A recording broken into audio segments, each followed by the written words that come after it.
이번 시간에는 충격량에 대해서 배워보도록 하겠습니다. 선생님이 방금 한번 잠깐 녹화를 이제 막 시작하고 있었는데 하다 보니까 뭔가 약간 이상한 거예요. 이상해서 화면을 한번 보니까 녹화를 하지 않고, 그러니까 화면에 그 페이지를 띄우지 않고 영상 촬영을 하고 있었어요. 그래서 다행히 한 5분 정도 지나고 나서 선생님이 캐치를 했기 때문에 지금 처음부터 다시 녹화를 하고 있습니다.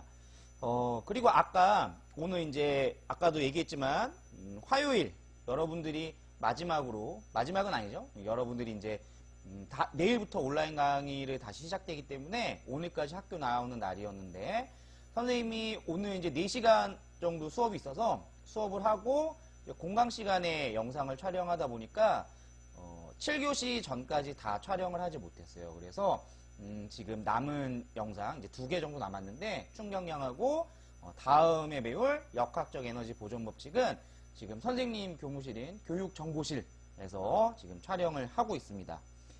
자, 먼저 충격량에 대해서 배우게 될 텐데요. 학습 목표를 한번 같이 보면, 충격량과 운동량의 관계를 이해하고 일상생활에서 충격을 줄이는 예를 찾아 설명할 수 있다가 되겠네요.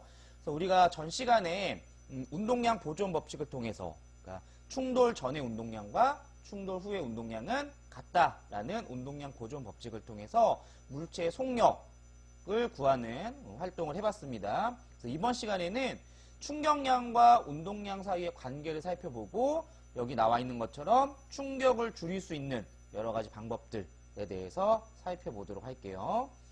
자, 그래서 운동량에 대해서 배울 거고요. 그 다음에 충격량에 대해서 배울 거고, 마지막으로 충격을 줄일 수 있는 충격 완화 장치에 대해서 배워보도록 하겠습니다.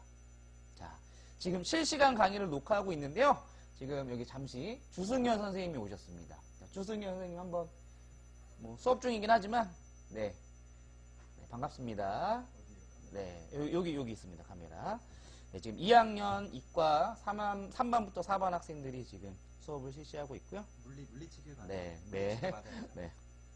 자, 그래서 이어갈게요. 자, 충격량이란 물체가 받은 충격의 정도를 나타내는 양을 우리가 충격량이라고 합니다. 충격량. 자, 충격량은 이제 우리가 식으로 나타내면 이렇게 나타낼 수 있을 거예요. 충격량은 이제 기호로 I로 표시를 할 거고요. 충격량의 크기는 힘 곱하기 시간, 이렇게 나타낼 수 있습니다. 자, 그런데 우리가 충격량과 운동량 사이의 관계에 대해서 이번 시간에 배운다고 그랬죠? 그래서 충격량은 운동량과 어떤 관계가 있냐면, 자, 충격량은 운동량의 변화량과 같다라는 거예요. 충격량은 운동량의 변화량과 같다. 자, 선생님이 가속도 설명할 때도 한번 얘기했었습니다. 자, 변화량이라고 하는 건 뭐였죠? 변화량이라고 하는 것은 나중에서 처음을 빼준 값을 우리가 변화량이라고 했죠. 그래서 운동량도 방향을 고려해야 되는 물리량이기 때문에 그냥 변화량이라고 기억하는 것보다는 나중 운동량에서 처음 운동량을 빼준 값과 같다라고 기억하는 게 좋을 것 같아요. 그래서 충격량은 이렇게 써줄 수도 있습니다. 충격량은 운동량의 변화량과 같다라는 거. 자, 그래서 이 충격량의 크기는 결국은 힘 곱하기 시간이 충격량이기 때문에 힘의 크기가 클수록, 그리고 힘이 작용한 시간이 길수록 충격량이 클 수밖에 없겠죠. 그래서 힘이 크거나 힘이 작용하는 시간이 길수록 충격량이 크다라는 거고요. 충격량이 클수록 운동량의 변화량이 크게 나타난다라는 겁니다. 이게 충격량과 운동량 사이의 관계입니다. 자, 충격량의 방향은, 이제 충격량은 아까 충격량 I는 힘 곱하기 시간이었기 때문에, 시간은 방향이 없죠. 시간은 방향이 없어서 충격량 역시 방향을 고려해야 되는 물리량인데, 여기서 충격량의 방향은 힘의 방향과 같게 나타나게 됩니다. 그리고 단위는 이렇게 쓰는 거예요. 단위는. 자, N, 뉴턴이라고 읽죠. 뉴턴의 단위는 바로 힘의 단위였고요. 힘. 그 다음에 세크, 바로 시간의 단위입니다. 그래서 충격량이 힘 곱하기 시간이기 때문에 단위 역시 힘의 단위 곱하기 시간의 단위, 뉴턴, 세크, 이렇게 되겠습니다. 그 다음으로 알아볼 게 이제 시간 힘 그래프인데요. 우리 등속 속도 운동 할 때도 그랬고 증가 속도 운동 할 때도 그랬고 우리가 그래프를 해석하고 그래프를 분석할 때는 항상 요 X축에 오는 물리량 그리고 Y축에 오는 물리량을 확인한 후에 요 그래프의 기울기가 의미하는 게 무엇이냐 그리고 면적이 의미하는 게 무엇이냐 라는 거를 우리가 확인을 하면 됩니다. 자, 시간 힘 그래프에서 요 아래 면적을 구해보면요. 우리가 사각형의 면적이니까 힘 곱하기 시간 이렇게 나타낼 수 있겠죠. 그래서 힘 곱하기 시간은 무엇을 의미하냐면 바로 충격량을 의미하게 됩니다. 충격량. 지금 왼쪽에 있는 그래프 같은 경우에 힘의 크기가 일정하기 때문에 우리가 사각형의 면적을 그냥 구해주면 되는 거고요. 오른쪽 같은 경우 이제 힘의 크기가 일정하지 않죠. 보통 일상생활에서 우리가 볼 수 있는 그런 상황은 오른쪽 그래프와 같이 힘의 크기가 일정하지 않은 상황이 거의 대부분이에요. 자, 이럴 경우에 역시 넓이가 충격량을 의미하는데 여러분들에게 이 넓이를 구하여라. 뭐 넓이가 얼마냐라고 물어보진 않을 겁니다.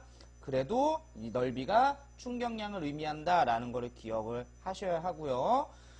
보통 이제 평균임 그렇다면은 우리가 평균 속도 구했던 것처럼 순간적인 속도가 어떻게 되는지 상관없이 평균적으로 얼마의 힘이 작용했냐 순간 속도가 얼마인지 상관없이 평균 속도가 얼마이냐 알아봤던 것처럼 시간에 따라 힘이 계속 변하긴 하지만 그 시간 동안 평균적으로 얼마의 힘이 작용했을까를 알아보기 위해서는 지금 여기 보이는 점선처럼 요만큼의 평균적인 힘이 작용했을 것이다 라는 것은 우리가 찾아낼 수 있습니다. 계산할 수 있겠죠. 자, 어떻게 살펴보냐면 만약에 요만큼의 평균 힘이 t초 동안 이렇게 작용했다면 결국은 요 아래 면적이 의미하는 것도 충격량을 의미하겠죠. 그래서 만약에 요 넓이 지금 보이는 요 힘의 크기가 다양하게 나타나는 요 면적이 주어졌다면 이 면적을 우리가 뭐 예를 들어 S라고 할까요? S라고 했을 때 요 면적을 우리가 이제 S라고 한다면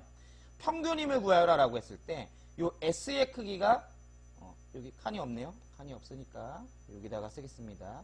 자, S의 크기가 결국은 힘 곱하기 시간이기 때문에 우리가 평균힘은 여기 이렇게 표시를 합니다. 평균 힘의 크기는 시간분의 요 넓이 바로 충격량을 의미하겠죠. 이렇게 우리가 평균 힘도 구할 수가 있습니다.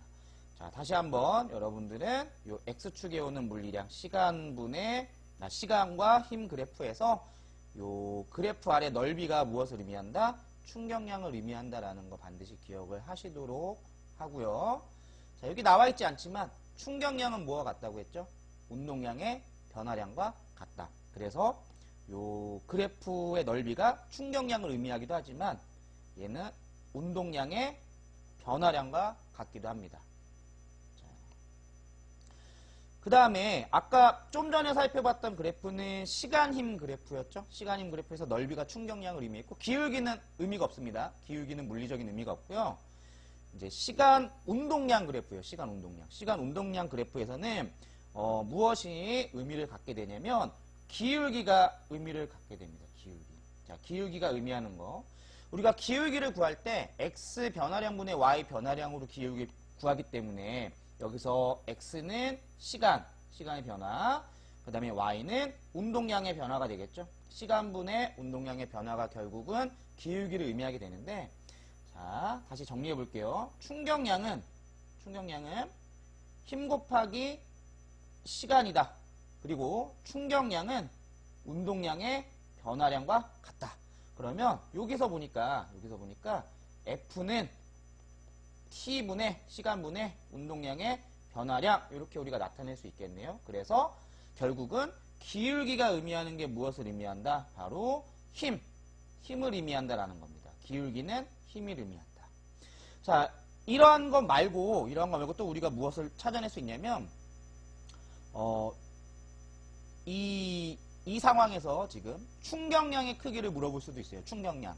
만약에 충격량을 물어본다면 지금 요 그래프처럼 3초 동안에 처음에 운동량이 2고 3초일 때 운동량이 8일 경우에 이 물체에 작용한 충격량을 구하여라 라고 했을 때 일단 기울기를 통해서 힘의 크기를 구합니다. 지금 선생님이 여기 지금 멀티로 모니터를 2개를 띄우고 좀 수업을 하고 있는데 일단은 요 아이패드를 통해서 동시에 지금 수업을 진행하고 있어요.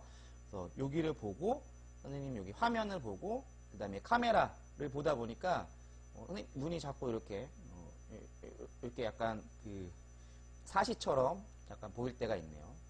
좀 자세를 구도를 좀 다시 잡아야 될 것 같습니다. 다음 영상 촬영할 때는 가끔 이렇게 선생님 화면에 모니터에 선생님 모습이 보이는데 조금 무섭게 보일 때가 있어서 자 그럼 기울기를 구해볼게요. 기울기 x가 3이고 y가 6이기 때문에 기울기 값은 3이 되겠죠. 3. 그래서 결국은 요 작용한 힘의 크기가 3N이라는 걸 찾을 수가 있네요.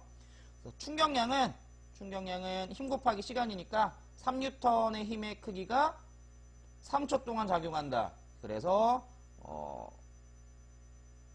3이 아니네요. 3이 아니고 여기가 그 3초 동안 요 크기가 이제 6이 되기 때문에 3이 아니라 힘의 크기는 2N이 되겠습니다. 2N. 그래서 2N 지우고 지우개로 지울까요? 지우개로 지우고 자 2N 곱하기 3초. 그래서 충격량의 크기는 6이 됩니다. 6. 자 그런데 이러한 그래프가 나왔다면 충격량의 크기를 조금 더 우리가 간단하게 구할 수가 있어요. 어떻게 구할 수 있느냐? 바로 충격량은 운동량의 변화량과 같기 때문에 여기 나와 있는 요 값 운동량이 2에서 운동량이 8로 변했으니까 운동량이 6으로 변하게 된 거죠. 그래서 운동량이 6으로 변했다는 얘기는 결과적으로 충격량의 크기가 6이다 라는 거를 우리가 훨씬 쉽게 찾아낼 수가 있습니다. 자 그리고 요 그래프에서 우리에게 또 제공해주는 정보를 보면 만약에 요 물체의 질량이 나와 있진 않지만 질량이 2kg이다 라고 했을 때 우리가 무엇도 알 수 있냐면요. 처음 0초일 때 운동량 P가 2가 되겠죠. 근데 운동량은 질량 곱하기 속도 0초일 때 속도이기 때문에 처음 속도의 크기가 얼마다? 1m/s이다 라는 것도 우리가 알 수 있고요. 그 다음에 3초가 되었을 때 운동량의 크기가 8이니까 8. 그래서 운동량은 질량 곱하기 속도가 되기 때문에 이 3초일 때 속도는 4m/s이다 라는 것까지 우리가 알 수가 있습니다. 그래서 시간 운동량 그래프에서는 물어볼 수 있는 게 많기 때문에 여러분들이 다시 한번 꼭 정리를 해야 될 것 같습니다. 자, 그럼 문제 한번 풀어볼게요. 자, 야구 경기에서 투수가 질량이 140g 좋진 않아요. 보통 킬로그램으로 나오던가 아니면은 아예 여기 속도처럼 미터/세크가 나오는 게 좋은데 이렇게 140g으로 나오면 보통은 킬로그램으로 바꿔줘야 됩니다. 근데 우리는 그냥 연습이니까 그냥 140으로 한번 해보겠습니다. 자, 질량이 140g인 야구공을 40m/s의 속력으로 던졌고 타자는 이 공을 야구방망이로 쳐서 날아오던 방향과 반대 방향으로 50m/s의 속력으로 날려보냈다. 야구방망이가 야구공에 간 충격량의 크기는 얼마이냐라고 물어봤죠. 실제로 뭐 계산해봅시다. 킬로그램으로 바꿔서 충격량은 힘 곱하기 시간입니다. 힘 곱하기 시간. 그런데 이렇게 야구공이 날라오고 야구 배트로 이 공을 치는데 이 배트가 공에 힘이 작용하는 요 시간, 그러니까 붙어 있다가 떨어질 때까지 요 시간을 우리가 대입을 해줘야 되는데 그러한 시간이 주어져 있지 않아요. 그래서 힘 곱하기 시간으로 충격량을 우리가 구할 수가 없습니다. 그러면 얘는 어떻게 구해야 되느냐? 바로 충격량은 운동량의 변화량과 같다라는 거 이용해서, 그러니까 운동량의 변화량을 이용해서 우리가 계산을 해야겠죠. 그림을 그려보면, 자, 야구공이 얘가 140g이니까 1000g이 1kg니까 0.14kg, 0.14kg g짜리 야구공이 이제 타자를 향해, 배트를 향해 40m/s의 속도로 움직이고 있습니다. 자, 야구 배트로 공을 치면 공이 반대 방향으로 가겠죠? 반대 방향. 반대 방향으로 50m/s로 움직이게 되겠고 질량은 변화가 없겠네요. 0.14kg. 자, 그러면 운동량의 변화량이라고 했으니까 요게 이제 나중 운동량이 되겠고요. 요게 나중 운동량.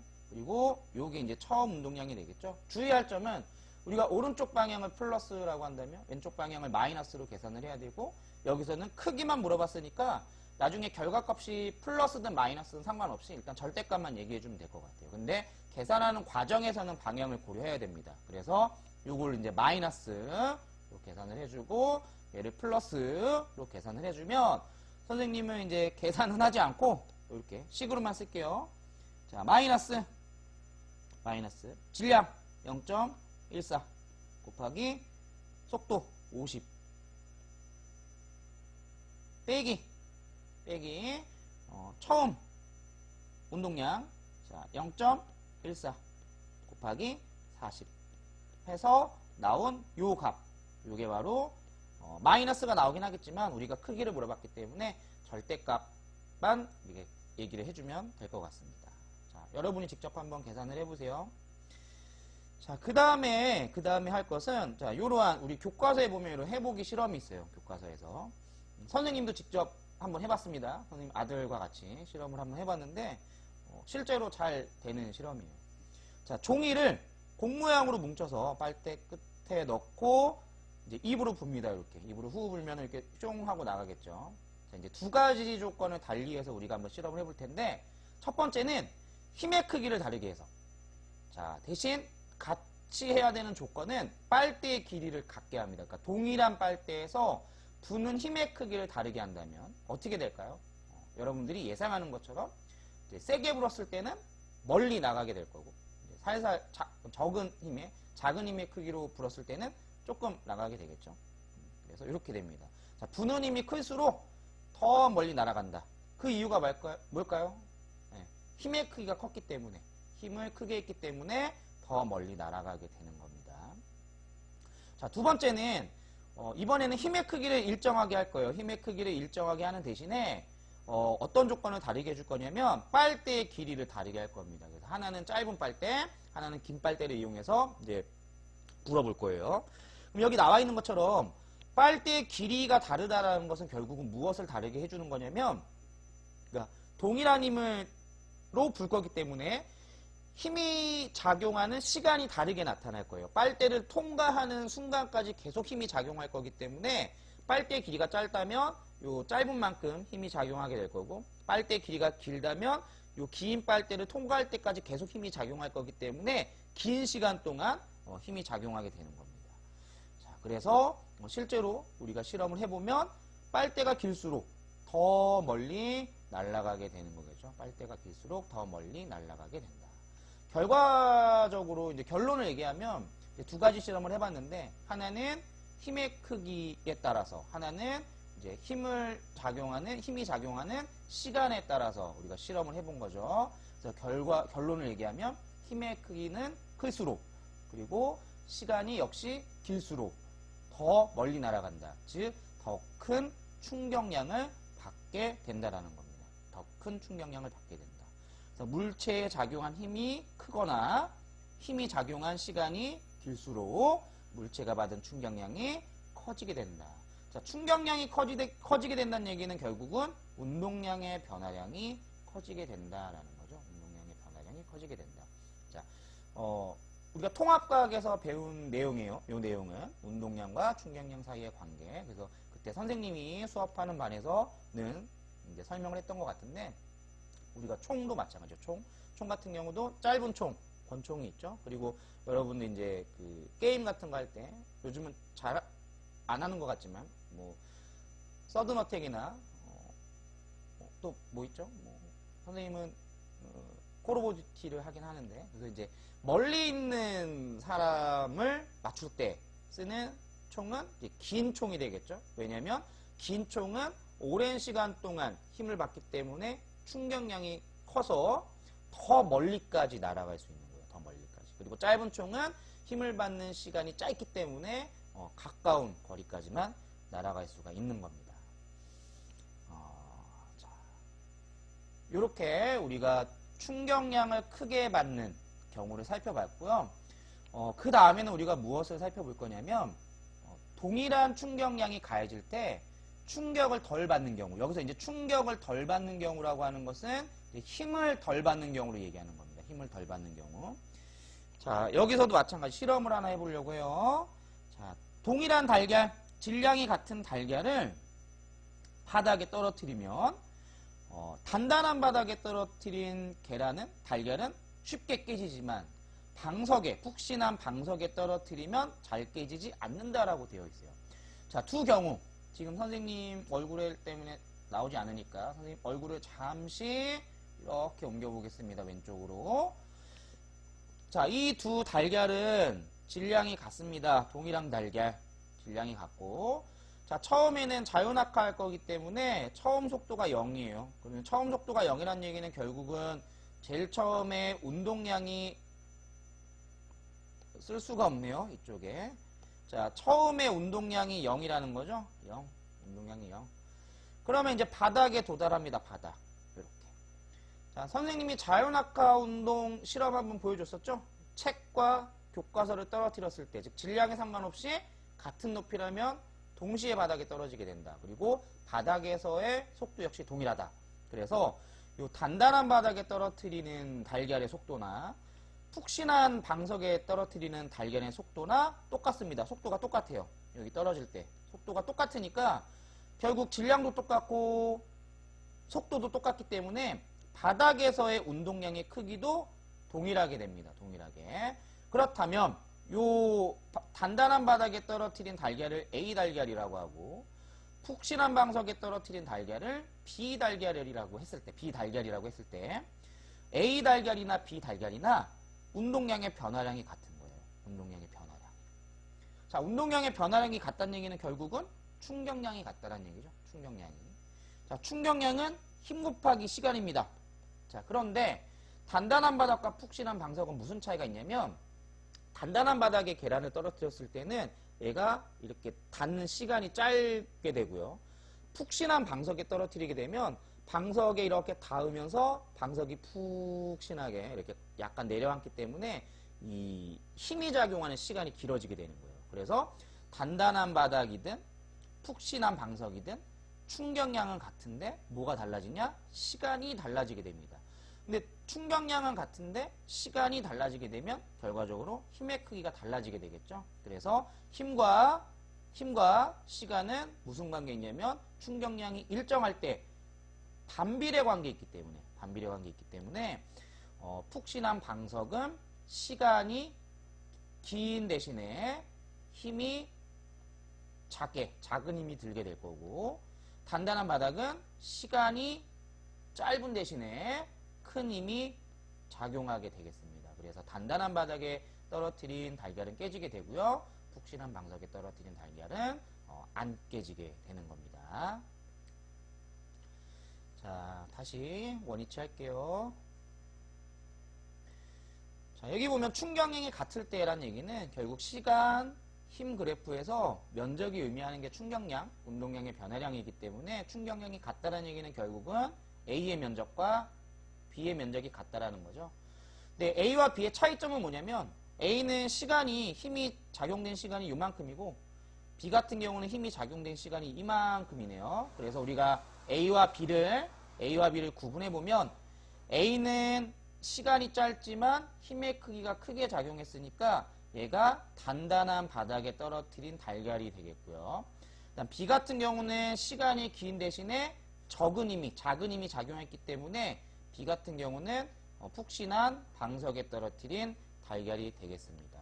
그래서 단단한 바닥에 떨어뜨린 달걀은 이렇게 큰 힘이 작용하니까 깨지게 되고요. 푹신한 방석에 떨어뜨린 달걀은 이렇게 얘보다는 적은 힘이 작용하니까 깨지지 않게 되는 겁니다. 자, 다시 한번 마지막으로 정리를 해볼게요. 자, 지금 배운 내용은 운동량과 충격량 사이의 관계. 그러니까 충격량은 운동량의 변화량과 같다라는 거 우리가 배워봤고요. 그 전에 이제 충격량의 방향은 힘의 방향과 같다. 그래서 충격량의 크기는 힘 곱하기 시간이다라는 걸 통해서 이제 충격량의 방향과 충격량의 이제 크기 우리가 살펴봤고요. 그 다음에 이 충격량을 구하는 방법, 힘 곱하기 시간이라는 걸 통해서 충격량을 크게 하는 방법은 결국은 힘을 크게 하던가 시간을 길게 하든가 힘을 받는 시간을 길게 하든가 이러한 방법이 있다라는 거 배워봤고요. 마지막으로 충격량이 일정할 때 일정한 충격량에서 적은 힘을 받는 적은 충격을 받는 방법이 무엇이냐? 바로 힘을 받는 시간을 길게 한다라는 거. 여러 가지 예가 있을 거예요. 무슨 예가 있을까요? 이제 뭐 공을 받는다. 포수들이 이제 야구공을 받을 때 야구공을 이렇게 손을 앞으로 내밀면서 받게 되면 이제 시간이 짧기 때문에 아프겠죠. 하지만 이제 손을 뒤로 빼면서 공이 닿는 시간을 길게 하면 이제 덜 아프게 되는 거겠죠. 힘이 적게 작용할 수 있을 거고.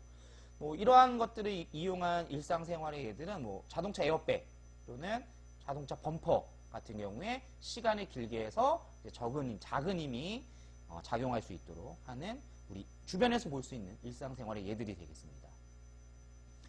자, 그러면 이제 선생님과 문제 한번 풀어볼게요.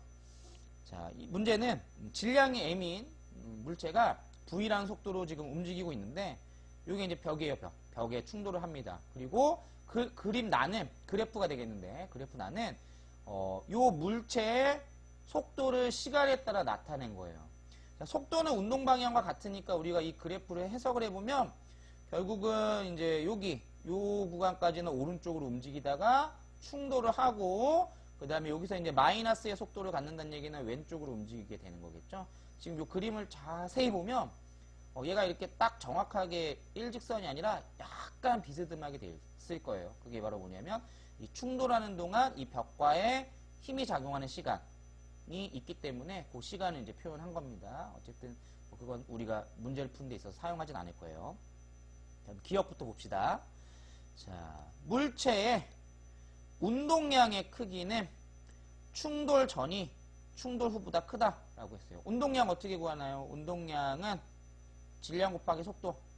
자, 그러면 충돌 전은 이제 여기죠? 여기 위에 부분 충돌 전에 속도는 v니까 운동량의 크기는 mv가 되고요. 얘가 쿵 부딪힌 다음에는 왼쪽으로 움직일 거고 마이너스 속도로 갔기 때문에, 자, 질량 곱하기 마이너스를 생략하면 이제 2분의 v, 2분의 1v. 그래서 2분의 1 mv가 되네요. 그래서 충돌 전이 더 크다는 정답입니다. 자, 물체가 벽에 작용하는 힘의 크기. 물체가 벽에 작용하는 힘의 크기. 벽이 물체에 작용하는 힘의 크기. 무슨 관계에 있나요? 작용, 반작용 관계. 작용, 반작용 관계에 있는 힘입니다. 그래서 작용, 반작용 관계에 있는 힘은 다시 정리하면 힘의 크기는 같고 방향은 반대이고 각각 다른 물체에 작용하는 힘이다라는 거죠. 그래서 주어와 목적어 이렇게 바꿔서 써주면 이게 작용, 반작용 관계에 있는 힘이었고요. 자, 니은은 같다라고 해야겠네요. 작용, 반작용 관계에 있는 힘이기 때문에. 자, 디귿. 물체가 벽으로부터 받은 충격량의 크기. 자, 충격량 힘 곱하기 시간으로 구합니다. 자, 힘은 뭐 우리가 대략 구할 수 있을 것 같긴 한데, 시간 알 수가 없죠.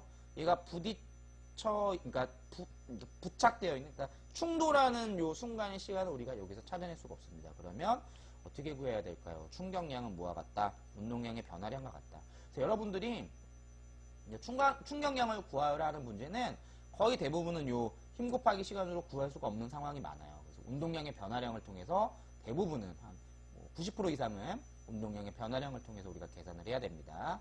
운동량의 변화량이란 실수하지 않으려면 나중 운동량에서 처음 운동량을 빼주어야겠죠. 이때 운동량의 방향, 부호 고려를 해줘야 하고요. 그래서 나중 운동량은 마이너스 왼쪽이니까 2분의 1 mv가 되고, 처음 운동량은 오른쪽으로 움직이니까 mv가 됩니다. 위에다가 한번 계산을 해보면 결과적으로 운동량의 변화량이란 나중 운동량 마이너스 2분의 1 mv 빼기 처음 운동량 mv. 그래서 계산하면 마이너스 2분의 3 mv인데, 이제 크기를 물어봤으니까 부호는 생략하고 절대값 2분의 3 mv다 라고 하면 되겠죠. 선생님이 여기 이제 적는 과정에서 분모가 잘 안 적혀서 좀 고민하다가 그냥 이렇게 적어봤습니다. 그래서 2분의 3 mv이다. 그래서 기억과 디귿이 정답이 되겠습니다. 한 문제 더 풀어볼게요. 자, 그림은 질량이 2kg인 물체의 운동량을 시간에 따라 나타낸 것이다 라고 했어요. 자, 시간 운동량 그래프입니다. 시간 운동량 그래프가 나오면 기울기가 의미하는 게 뭐다? 힘을 의미한다. 기울기 바로 구해볼게요. 기울기. F는, 근데 기울기가 이제 오른쪽 아래로 내려가고 있네요. 그러니까, 왼쪽 방향으로 작용한다고 보면 될 것 같아요. 자, 기울기는 뭐, 여기 기울기 구해보면 되겠죠. 어차피 일정하니까, 직선으로 그려져 있으니까. 그래서 E 증가할 동안 12만큼 감소했으니까, 기울기 값은 6이 되겠습니다. 그래서 크기는 6N이 되는 거고요. 방향을 우리가 이제 만약에 물체가 오른쪽으로 움직이고 있다면 물체가 움직이는 반대 방향으로 지금 작용을 할 거예요. 2초까지는.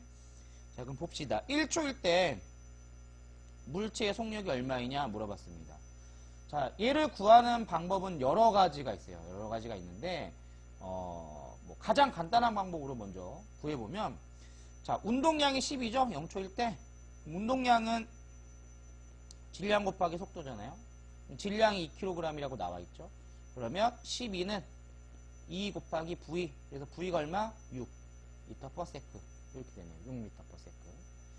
자, 그리고 기울기가 6이니까 자, 여기 1초일 때는 운동량이 얼마가 될까요? 6이 되겠죠?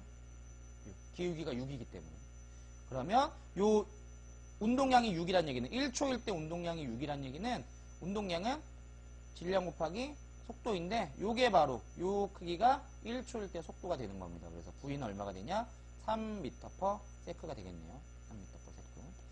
또는 질량이 있고 여기 질량이 있고 우리가 이 물체 작용한 힘을 구했기 때문에 이 물체는 등가속도 운동을 하고 있는 거예요. 등가속도 운동. 그러니까 F는 MA를 이용해서도 우리가 계산을 할 수가 있습니다. F는 자, MA를 이용하면 6N의 힘으로 질량이 2kg이니까 결과적으로 가속도의 크기가 3이 되겠네요. 3. 물론 마이너스 3이겠죠. 마이너스 3. 그래서 마이너스 3m/s이다 라는 것은 1초당 3m/s씩 변화한다. 지금 2초까지는 감소한다라고 보면 될 것 같고요. 처음에 6m/s로 우리가 계산을 했으니까 1초가 지났을 때 3만큼 감소하게 된 3m/s이다 라는 속도가 될 겁니다. 1초일 때는. 그래서 기억은 틀린 내용이 되겠고요. 자, 물체의 가속도의 크기는 지금 방금 선생님이랑 좀 전에 구했죠. 힘 구했고 그 다음에 질량이 나와 있으니까 운동방정식 F는 MA를 이용해서 가속도의 크기 3을 구할 수 있습니다. 지금 여기도 마찬가지예요. 제곱이 안 써져서 선생님이 3m/s 제곱을 이렇게 표현을 한 거예요. 그래서 니은은 정답. 자, 0초에서 3초까지 물체가 받은 충격량의 크기. 자, 힘을 구했으면 쉽게 구할 수 있겠죠. 충격량의 크기는 힘 곱하기 시간인데 대부분은 이렇게 구할 수가 없지만 얘 같은 경우는 시간이 나와 있으니까 그래서 힘이 6, 시간이 얼마? 3초까지니까 3.